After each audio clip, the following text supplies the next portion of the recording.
Hi there, my name is Finn, and I will show you how you can close customer support requests much faster with our new feature called Request Video.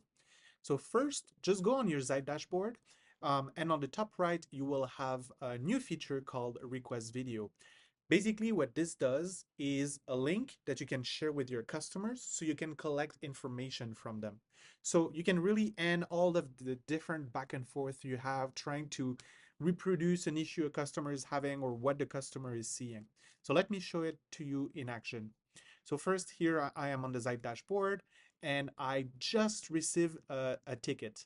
So this ticket has an ID like on every different CRM. And you can go on request video. You can add a specific message about what you want from the customer. Please record your interface. Please make sure we can see your email. You can add the custom ID if you're dealing with a customer ticket like in Intercom, Zendesk, and then just click on create request link.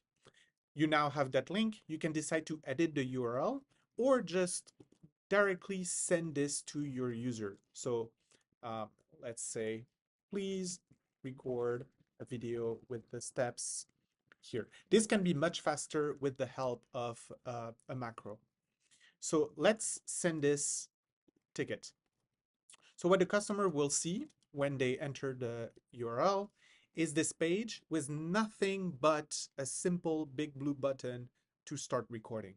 So here I will click on start recording. They have to just accept the permission once, click on record screen, select what they need to record. So it can be their full screen or it can just be a specific area of my screen. So here you see two webcams, but you will see the webcam on the bottom left if your customer chooses to add their face. So you can have your customer explain their issue. And as soon as they're done, they can just click on finish recording, preview the recording that they're about to send, and click save. The recording is now sent back to you, the support agent, and you will receive a notification in your CRM that a new video was added. So you will also see the video collected in your Zight dashboard. So you can see here, I use this feature for a lot of different scenarios. So I use it to collect customer testimonials. I use it to collect issues on a ticket. You can disable the link. You can change the expiration. There's a lot of different options to you. So here you can see I just received the video in my support tool, and I can just watch it and have an AI summary of what the video is referring to. So hope that helps. Let us know if you want some access in early preview.